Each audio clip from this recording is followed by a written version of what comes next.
Dobrý večer, dámy a pánové, já se jmenuji Tomáš Etzler a vítám vás na další debatě online Meltingpotu. Dnešní debata bude v angličtině, tak já do ní rovnou přejdu. Good evening, ladies and gentlemen. My name is Tomáš Etzler and I'm welcoming all of you at our yet another debate on Meltingpot, online debate on Meltingpot.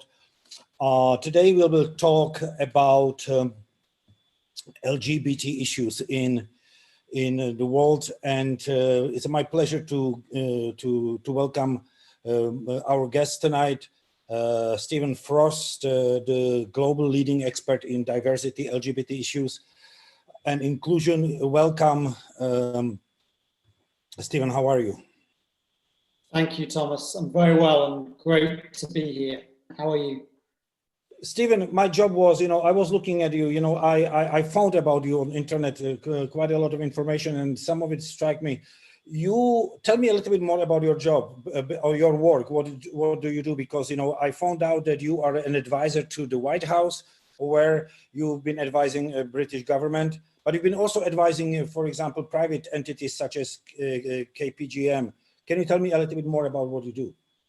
Yeah, Thomas, for sure. I should, for the avoidance of doubt, be clear that I advised the White House before 2016, just in case anybody was worried. But yes, I do three things. I write, so I've written quite a few books on diversity and inclusion. I teach at business schools to try and get MBA students to think about diversity and inclusion as a core part of leadership before they become big, bad CEOs. And then the main job is running Included, our company that works on diversity inclusion issues with governments and private sector companies and public sector companies all over the world. And what we do is work with leaders, often in HR, but usually CEOs or CFOs as well, to really think about how we are inclusive in what we do, because it's better for business. So we do a lot of consultation with such leaders and try and make organizations as inclusive as possible. But tell me, can you tell me a little bit more? Can you elaborate a little bit? What do you advise them? What do they want to know, or do they request your help, or do they have any specific questions? I'm talking now about more like a political leaders. What is the content of this advice? So I think it's a few things. The first is overall strategy.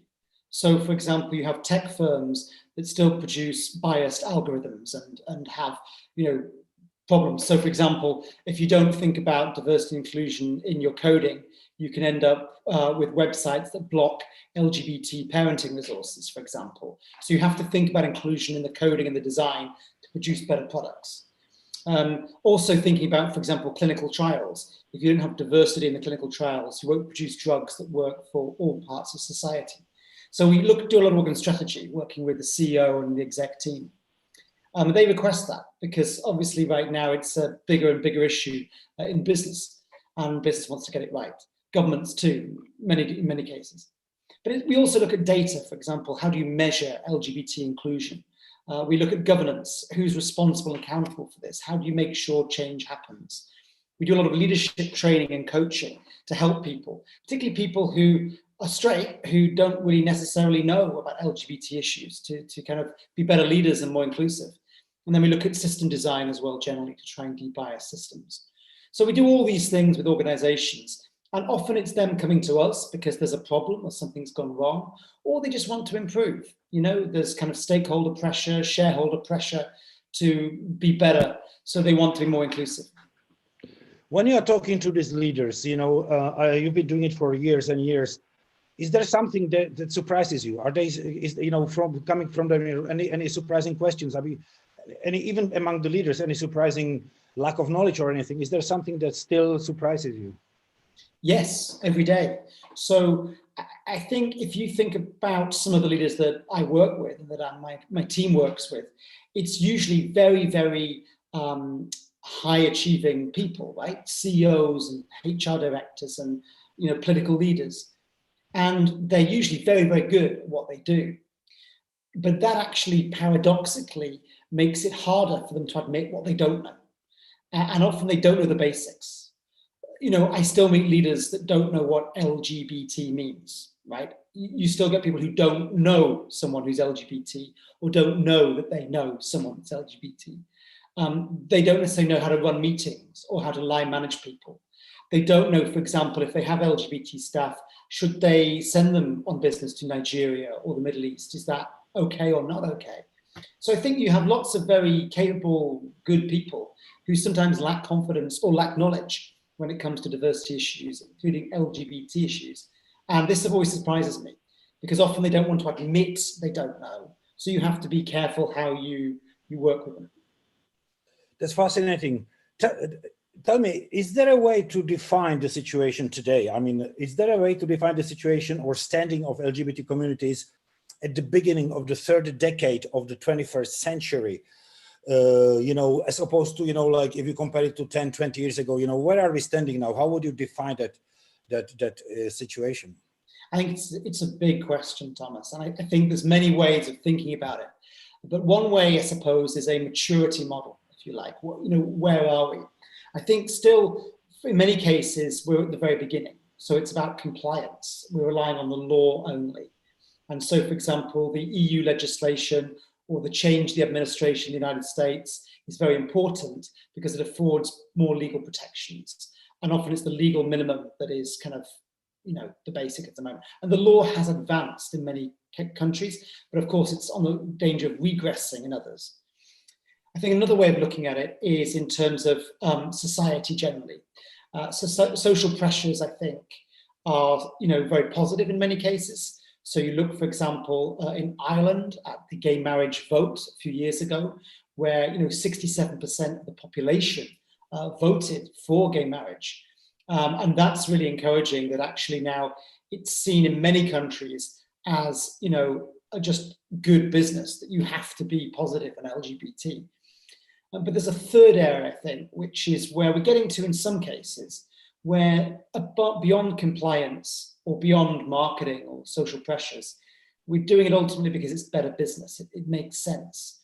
So, for example, I don't know, some business schools or global brands or, you know, major companies, they can't afford to be exclusive. They have to be inclusive to bring people together to get work done.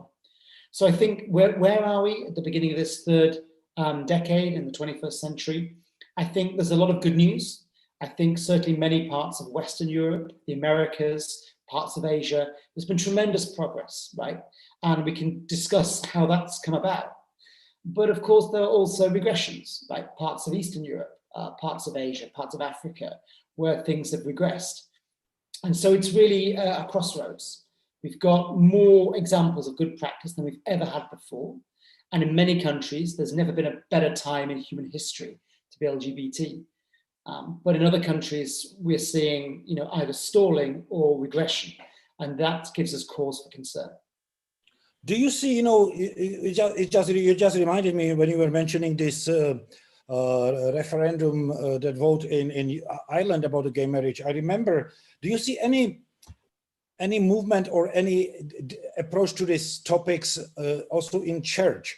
Because I remember it wasn't that long time ago, it was a couple of years ago where even Pope Francis admitted, you know, that when they asked him about the gay marriages, he said, you know, who I am to judge, you know, and who am I to judge, you know, and that to me was very refreshing to hear that from the head of the Catholic Church. But do you see any movement or any changes of attitudes in church?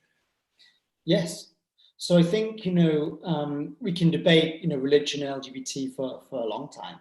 But I think what you're essentially seeing is that the church, like an institution, a government, a business, a social organization, ultimately has to market itself to get new members, to continue to survive and hopefully grow. And what we've seen is because of many scandals in Ireland and in the United States and in the UK and other countries, the church has actually had a marketing problem. And actually there's been a decline in recruitment, a decline in, you know, the success of the church. And so actually to regain its position, to look at its marketing, you have to think about your position on several issues. And in Ireland, you know, the church lost a lot of authority, unfortunately, through some of the things that have happened there. And, you know, the LGBT issue, therefore, is one where, you know, the church either has to move with the times and realize that it has to actually change to retain legitimacy and credibility, or it will ultimately be beaten, because ultimately people will, if they're forced to make choices between religion and LGBT, in Ireland, they absolutely chose LGBT. So I think what we're seeing is a lot of churches changing, and you see now Unitarian churches, other churches in the UK and the US and other countries become much more positive about LGBT inclusion. And even to the extent now where in parts of the Americas or Europe, you actually see churches and LGBT church groups actually taking part in pride parades and so forth. We've even seen in the UK, for example, the growth of an LGBT Muslim movement to try and include LGBT Muslim people. I want to, ask you, because when I was preparing for this debate, I looked yesterday and today. I'm a newsman, so I looked yesterday and today. I looked at the news, and I would say they're only good. Most of the news were good. I was reading about, for example, in UK, where you are from, the LGBT veterans who were stripped off by medals, and their ranks will be getting those medals and ranking back. I want to ask you about that a little bit. But also, I found in Asia that the Japan has agreed to have policies for accepting LGBT, to adopt LGBT Equality Act before the Olympics. Then I was reading today that, in United Kingdom, there will be the first LGBT retirement community built in or open in London. So it seems that everything is really kind of moving towards kind of more openness and this direction. Or, as I said before, there's a lot of, sorry, Thomas, go on. Or am I too optimistic? I think grab optimism where you can, right? I think there's a lot of really good examples that you give. I think they're worthy of discussion as to why we're getting this good news in certain places, not all places, but some places. I think, for example, look at Japan, which is fascinating. Japan is a pretty homogenous society in many ways, and has had for a long time now debate on gender, debate on immigration, but not till recently on LGBT.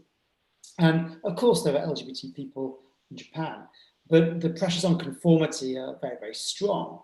What's fascinating about the Olympics and Paralympics is that it acts as an immovable deadline, and that often these social movements that take years, decades, centuries, the Olympics can act as an accelerator because it's a deadline. Are we going to do this or not?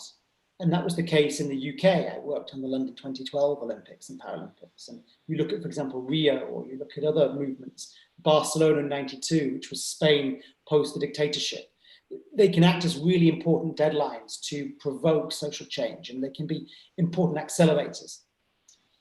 But you look, for example, at the example you gave around veterans in the UK and some good news there.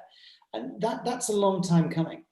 So when I was at university in the 1990s, I applied to be in the military, but whilst I came top of the exams and top of my class, I was not allowed to because I was gay. And you were not allowed to be homosexual in the military until 2000. So the law changed in 2000. But back to my point before, there's the law, then there's marketing, then there's more, right? And the law changed in 2000. But it's not until 21 years later, in 2021, that we're finally thinking through the consequences of the culture beside the legal change, where you had, men and women who served their country, who were denied pensions, denied medals, actually were treated quite badly in the past. And what you're having now is the culture catch up with the law, where actually a government, and a conservative, right of centre government at that, acknowledging that we need to say sorry, we need to apologize, we need to do the right thing before these people die, right? And then actually move on. So it's an interesting kind of ongoing culture journey, and it's brilliant news that one of the people involved, Craig Jones, I've known for many years, and it's him and his colleagues in Fighting for Pride have spent many years on this issue. If I think about the progress and the little baby steps that add up to cultural change, the law changed in 2000. We had civil partnerships in 2004. The Prime Minister said sorry in 2010. for Alan Turing and other people that were heroes that had been treated very badly. But here we are in 2021 and we're finally making good past mistakes. So it takes time, but it's really good news that it's happened, and it sets an example, I think, to other countries and other situations. Tell me, how do you explain this? Like we've been talking about mostly positive examples at the moment, and I want to bring up another one. For example, United States, last week they passed in the Congress they did kind of clear the first hurdle or the first step to provide legal protection against discrimination for LGBT community. But then you have countries like Poland, which voluntarily pretty much is creating in 21st century so-called LGBT-free zones. You have now big reversal in Turkey, which used to be a very secular Islamic country, which used to be a safe haven among Islamic countries for LGBT community, but now it's taking a brutal reversal, so serious that even the United States protested against it. Tell me how these developed countries, how come they can be so different in approach to this? It's fascinating, isn't it? It just shows the diversity of the body politique. I think really ultimately this is politicians being populist and playing on fears. And it's much easier to say what you're not than what you are, right? So before Biden, under the Trump administration, you had a president who was very clearly anti-immigrant, anti-LGBT, anti-female, but this is convenient populism. What actually positive things was he for, right? And in Poland, it's much easier to say that what you're not. To all the local governments and local regions that are putting in place anti-LGBT zones, I would say this is a complete distraction from work that needs to be done. Are the roads good? Do the schools work well? Is the rubbish collected? Are we actually dealing with climate change, social inequality? Are we dealing with the issues that matter? Or are we spending time trying to distract people and play on fears and be populist to just score points? So I think what you have is leaders who, of course, have to be politicians to survive, playing different tactics. Some find it politically expedient to scapegoat LGBT and other minorities to play to the fears of majorities.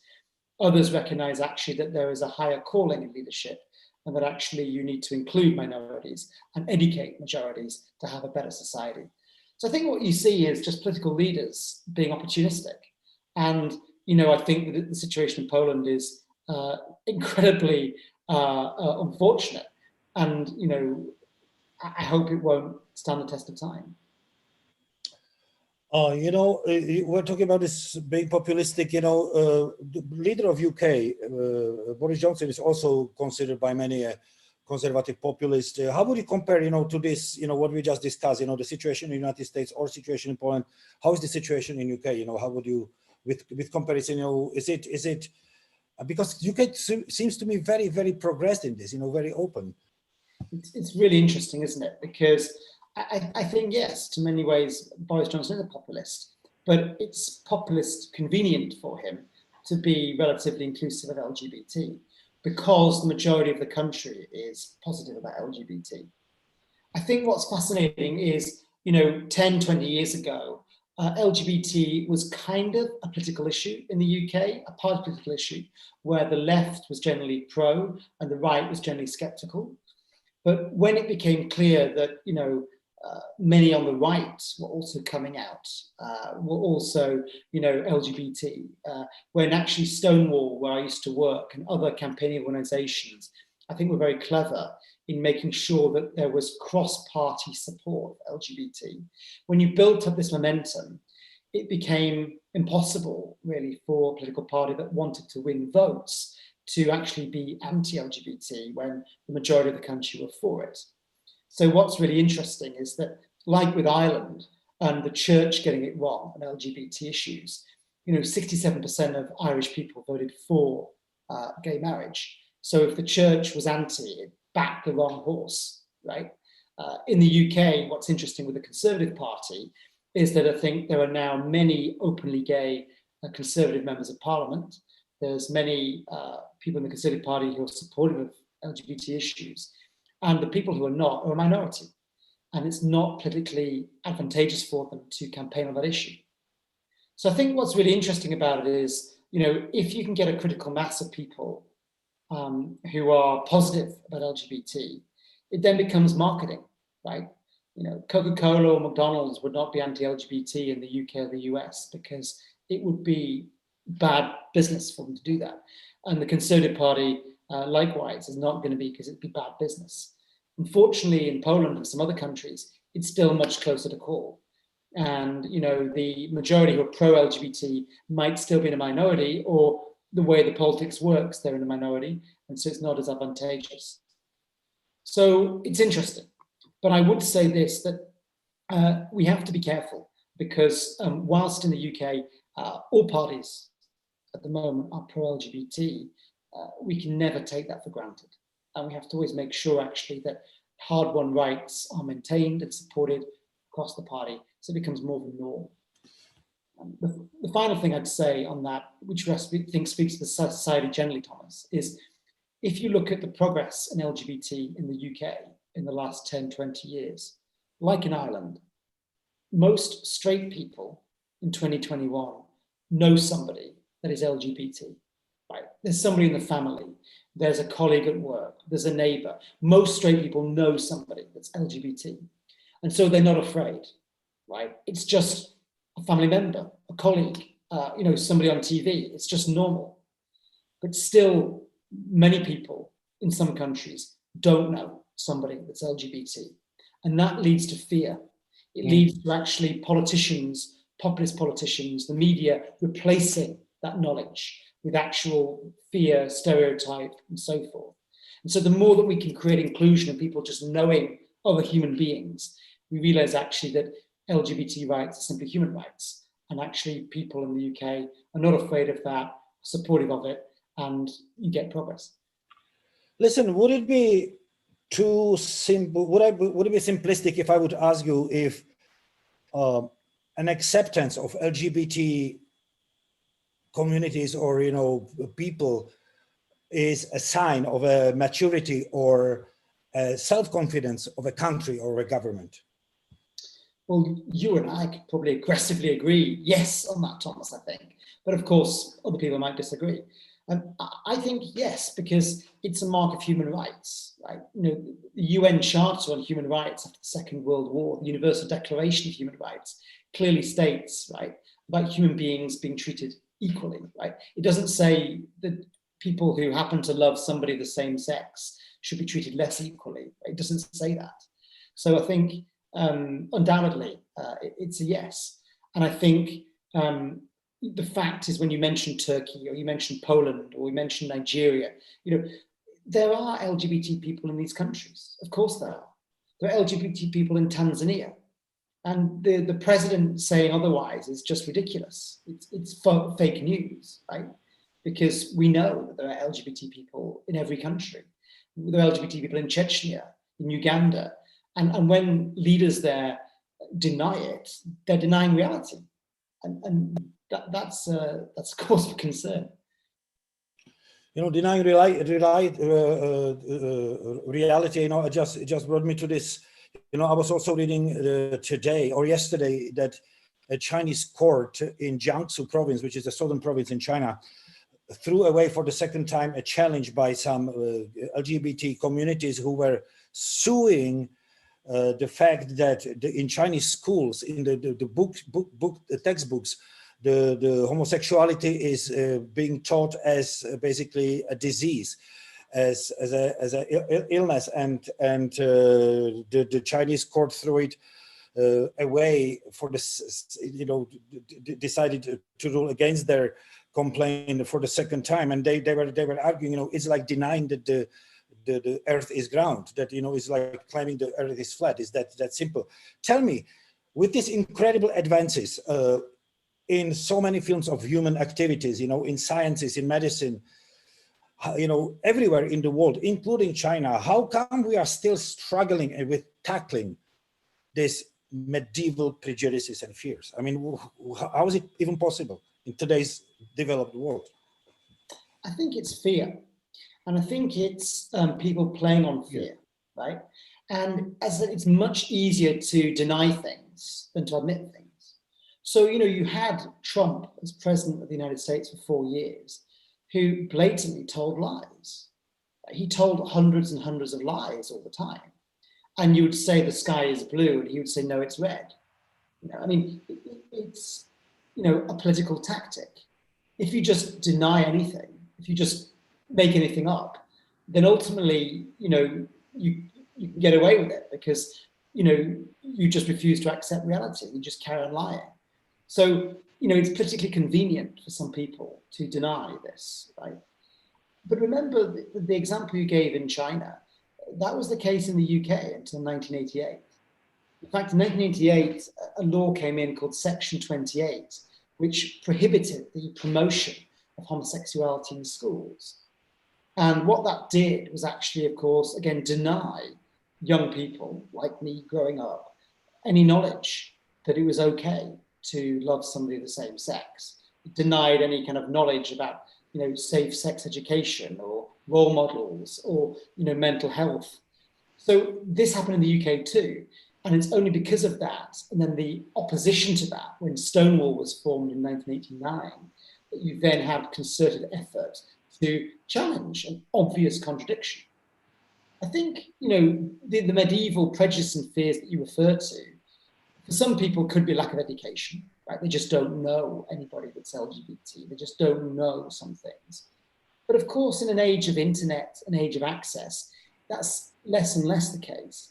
It's more the fact that it's just convenient and politically expedient and vested interests for people to deny reality, right? Because then you can just divert attention from things that you're not getting right and just say it's the Mussolini tactic, right? You know, when Italy was doing very badly, you just invade another country and you kind of, you know, distract the population and focus on something else, right? Oh, it's Abyssinia, it's something else. So I think it's convenient for some politicians to create false enemies, to distract attention, to stoke fears, and we just need to call that out. So what is the response to it? I think you mentioned it a little bit. You know, what is the response to it? What should be done, or what is being done to stop this unjust treatment based on sexual orientation and gender identity? Education, or what is it? I think it's a few things, isn't it? I think it's education for sure. So, I mean, you know, there's lots of amazing resources now online, you know, from every aspect, from parenting to coming out to allyship to mental health to basic safety and security. So I think one is education. But for me, the biggest tool we have as human beings is to reach out to people who are different from us. So it's called intergroup contact theory, right? But just getting to know different people. If you know somebody that's LGBT, you are 1,000 times less likely to be prejudiced because it becomes part of your life, part of your norm. Suddenly it's not as fearful. So the more we can actually get people to meet, to just acknowledge it, the better. And that's why I think opponents are so scared about it being normalized in advertising or the media or in the law or on the internet or in schools or education. Because the more this becomes normalized as a human right, the more people get to know other people and the less they're scared, right? And some people are threatened by that. But I think, you know, the more we can get people to meet each other, the better. I think one of the best examples of this was the Irish marriage campaign, where, you know, at the beginning, people were very worried. LGBT rights activists were very worried because anytime you put human rights to a popular vote, that's dangerous territory, right? That putting minority rights in the hands of the majority is often quite dangerous. But when this vote was called, at the beginning, a lot of concern. But what did Irish campaigners do? They worked very hard to build bridges, to get people to know each other. So they said, look, if you're LGBT, or if you're straight and you know somebody's LGBT, talk to somebody else, talk to a neighbor, talk to a friend, talk to a family member, right? +1, meet somebody else. And one of the best things they did was talk to their grandparents, right? the older generation, and they interviewed their grandparents and got them to record videos on YouTube. So you had Paddy and Breeda, a wonderful Irish couple in their 70s, who talked about how they got married, how happy it's made them, and how they would wish this for other people. And when grandparents started talking about LGBT rights, other grandparents watched, because we identify with people who are like us. And by reaching out to people like this and getting them to talk about it, it gave more faces to the LGBT issue, rather than thinking it was just people on a pride parade. It was grandparents in a little house in the countryside. So the more that we can get people like that to understand, to lead, to talk about it, the more we create understandable role models and access points for other people to understand too.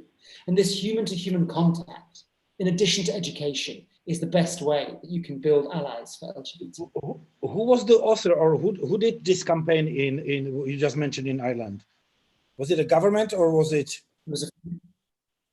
No, it was civil society. There were quite a few campaigns. I don't have all the names to hand, Thomas, but online there were quite a few campaigns. It was a governmental, because the thing is, what's happening in Poland, I consider it absolutely bonkers. I mean, it has absolutely, as you mentioned, it's absolutely no base in the reality. Plus, I think it's extremely harmful when it comes to economy.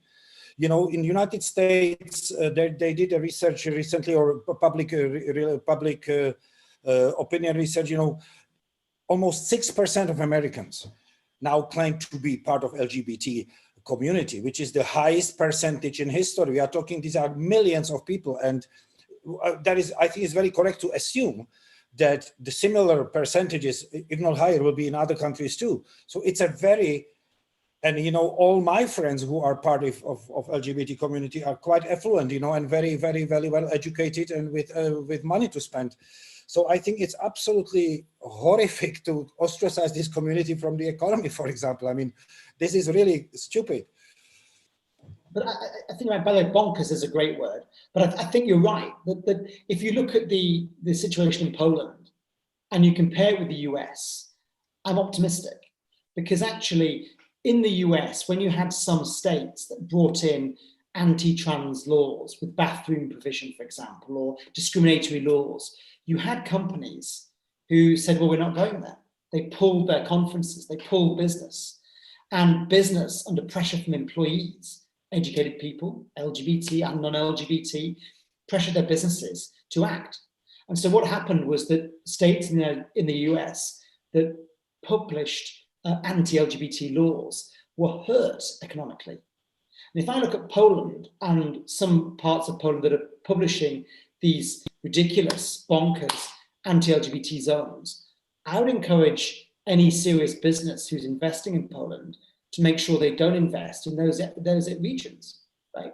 Because it should not be rewarded, right? It should be an economic penalty for being so backward.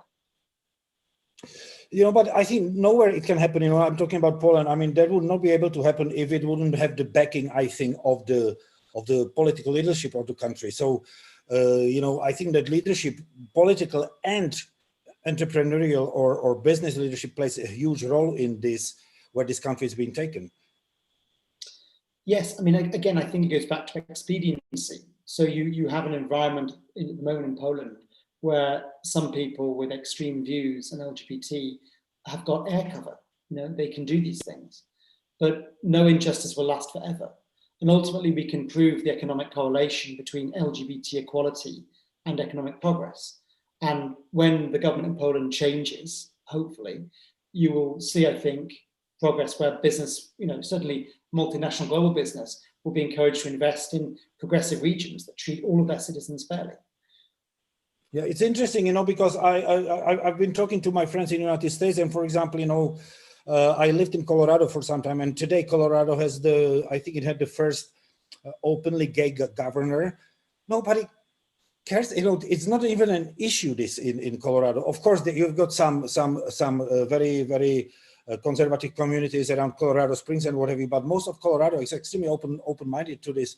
And it's not even an issue. But next door you have Wyoming or Utah, which are extremely anti-gay. So I really think it depends, you know, what you were also talking at the beginning, it depends on the leadership, how they approach, you know, and how they actually lead this. You know, I also believe now, I think that for the first time in the history, United States, spokesperson of the Ministry of the Secretary of State is an openly gay person. So I think it is changing, and I really, you know, I know a lot of Poles, and it's an intelligent nation. I really hope that this is not going to last forever. You know, another thing is how do you see this kind of a, you've been talking about education, you've been talking about advising the governments and leaders. How do you see this inclusion and accepting of diversity or LGBT community advancing, you know, within next couple years, decades? You know, how do you think where the progress can be done, and about it, and how?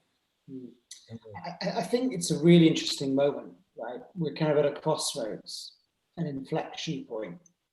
And I think we've discussed some negatives where for some political leaders, it's convenient to scapegoat a minority and to be populist. And there we need to be on our guard, right? We need to have greater transparency. We need to have political pressure, economic pressure to ensure that, you know, that is checked. But on the other hand, we've got real progress. We talked before, Thomas, about the church, right? But actually, increasingly, many parts of the church are realizing they need to get on board with LGBT issues. We've got examples now of the church LGBT issue actually not being as intention as it was. Look at the Americas, where there are many countries now in Latin America with gay marriage. You look at actually the church in Latin America, which is still extremely powerful. And actually, there you've got coexistence, right? Not that we don't have issues, for sure, right? But I mean, you know, there's a lot to be positive about. So I think, you know, we need to accelerate the good practice. You've mentioned in the UK, the US now, other countries, but we need to then accelerate that and share the learning, right? And support LGBT activists and colleagues who are facing much more difficult situations in some countries. So I think what I would say is that where the political leadership fails, where there's a leadership void, we need to look to business and commerce as a new centre ground. Because whilst politicians can scapegoat LGBT people for political gain, business needs to get work done. And business needs to be inclusive to have the best talent, the best minds, the best problem solvers. And so I think business is a really positive force for good, actually, in the LGBT space, if we can continue to educate and work with our colleagues and business leaders around the world. Tell me, are there any mechanisms that you are aware of in developed societies that can prevent reversal of the progress we've made? You know, like if you look for, you know, what I mean is like, look, you know, we discussed Turkey, you know, I mentioned that Turkey was considered this kind of a flagship, you know, shining example in Muslim countries. Now it's complete reversal, you know. Look at the reversal in racial related issues in the United States that happened in the United States under the Trump administration. Is there any way to protect this progress, or is it just we have to pray that nothing's going to happen? A bit of both, right? There are things we can do. So if you look at progress generally, right, how does that happen? It happens really in one of three ways: either political and legal change, right, or marketing and social change, or business change, right? And if you take the first one, political change, and you look at Poland, for example, Poland is still a member of the EU. And despite the rhetoric and everything else, it is subject to, you know, EU laws. And if we can ensure that a majority of EU countries keep pushing EU laws, over time, we would hope that it would raise standards throughout the EU, right?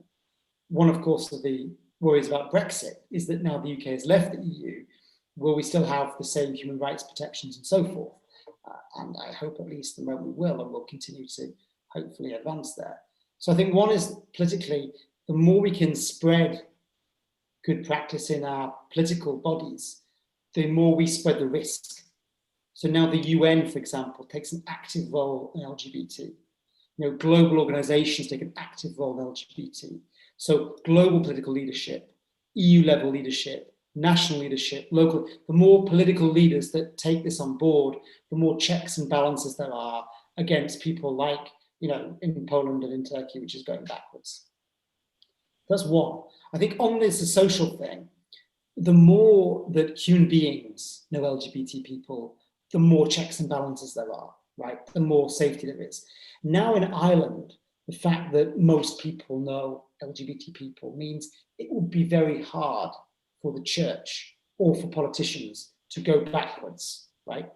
And so in Turkey is one strategy actually that, Istanbul, great, but do we actually get other people around the country to just know more LGBT people, right?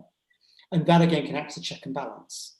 Because in the United States, for example, it's been a big movement with the LGBT parenting movement, when actually sons and daughters are gay and people, that's been a big force for change. And then in this third area of business, I think when it becomes very clear to business that for commercial reasons, they need to be pro-LGBT, right? That again is another check and balance. So it's people's jobs, it's people's livelihoods. There are cases now where, if you're anti-LGBT at work, you could risk losing your job. So I think, again, the way that we use the political world, the social world, the business world to advance, and act as more checks and balances on aggression. It doesn't mean we're not going to see more aggression, right? Like in Turkey, like in Poland, like in Uganda, Tanzania, Nigeria. But it means that there's more risk mitigation, there's more body politique to pull it back in the other direction than there was before. I want to ask you another question. I did not know where to kind of put this question, but I think now may be a good idea. The whole world is being shaken by this terrible pandemic. Tell me, how is this pandemic playing out for the LGBT community? Is it the same as for the rest of the general population, or are they going through harder times? So do you know any information about that, and what is it? Yeah, it's a really interesting point, Thomas, because I think, look, on the one hand, everybody is experiencing the collective trauma of COVID, whether it's loss or whether it's just changes in lifestyle, having to stay at home and the lack of social contact. But I think if you're LGBT, certainly if you're not able to be out, you're not able to disclose, or you're in a more dangerous situation like Poland or Turkey compared with the UK or the US, it's even harder. Because you might be at home in a living situation where your lack of social contact has bigger effects on your ability to be yourself, your mental health, people who understand you, right? It could be more isolating, people who are not out. It could mean you have less access to support and resources, whether that's socially at bars and clubs, or health-wise, medically at clinics and so forth. So it actually has bigger ramifications for LGBT people who are even more excluded from COVID than the average. So you think they are more isolated? They might be more lonely than other people. Yes, and hence the importance again of kind of online or other means of social contact. Actually, is that people realize they're not alone. But yes, that is absolutely the situation. Listen, another question is, we discussed this educational issues. Is there, I don't know, maybe it's already existing. I did not actually look into this. Would you consider, to this education, the educating about diversity and inclusion, not just racial, but what we are discussing, the LGBT, would you include it into basically primary school's curriculum, in let's say the civic education or is it already existing, or is it being considered? It's a fascinating subject, right? I mean, the short answer is yes, we should teach our children about difference. But I think I'd go about it a different way. We know, right, from all the academic studies that have been done, that children learn bias, right? They learn prejudice. Children are not born prejudiced. They're not born homophobic, right? They learn it. And so if they learn it, right, they're learning it from somewhere, from teachers or the media or their parents. So we need to challenge that, right? Because if they learn homophobia, they should also learn the alternative, right? Which is inclusion. And if that has to be a textbook or teaching curriculum, whatever, then so be it, right? So I think a lot of people see teaching this as propaganda, but the propaganda is already there. It's called prejudice. And so we need to challenge the propaganda. We need to correct, right, the prejudice that kids are learning. And so, yes, I think kids should be given a proper education, which means understanding different points of view, understanding difference, and making their own decisions.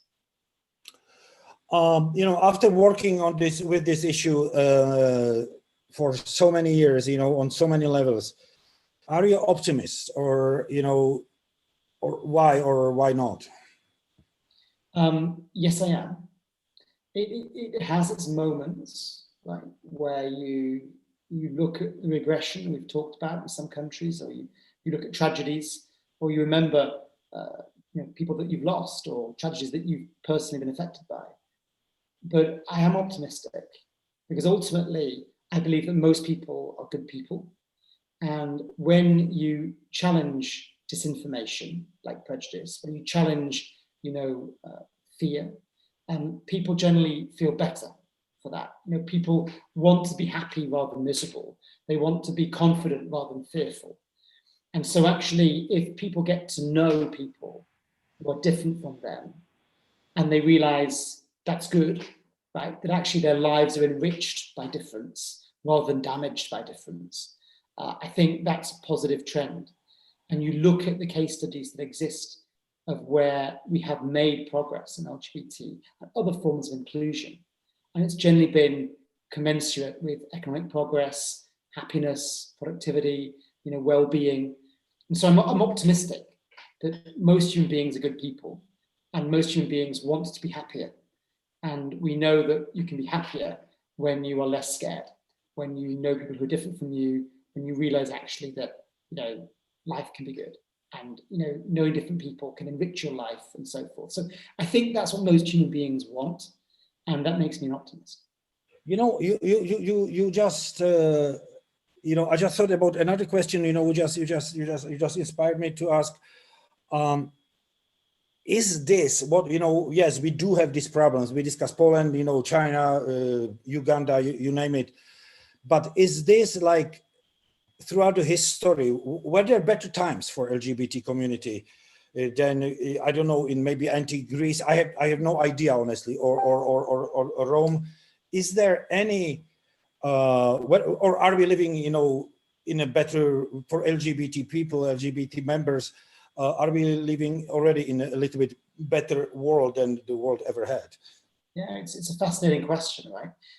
In the UK, in February, we just finished LGBT History Month, where we looked at, the history over the years of LGBT people. And I can give you my view, but of course, that's just one viewpoint.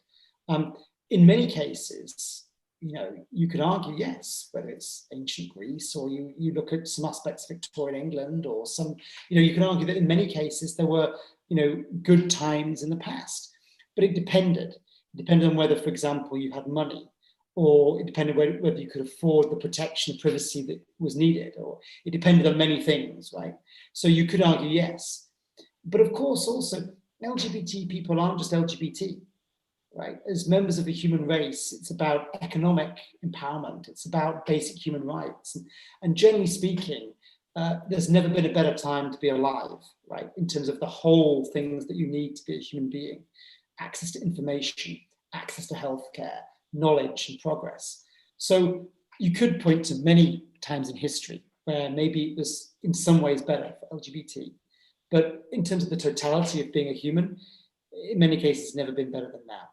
And I think, that should give us cause for optimism, actually, that whilst history oscillates, generally the progress, the arc, as MLK said, the arc of the universe tends towards greater justice. Listen, I will end with this. I hope that we will continue this trend, and then if we talk in the future, we will see even more progress. Stephen, I thank you very much for joining us today, and thank you very much for this fascinating discussion. And I thank all of our viewers, and I will see you sometimes in the future. Stephen, thank you again very much. Thank you. Take care. Thank you too.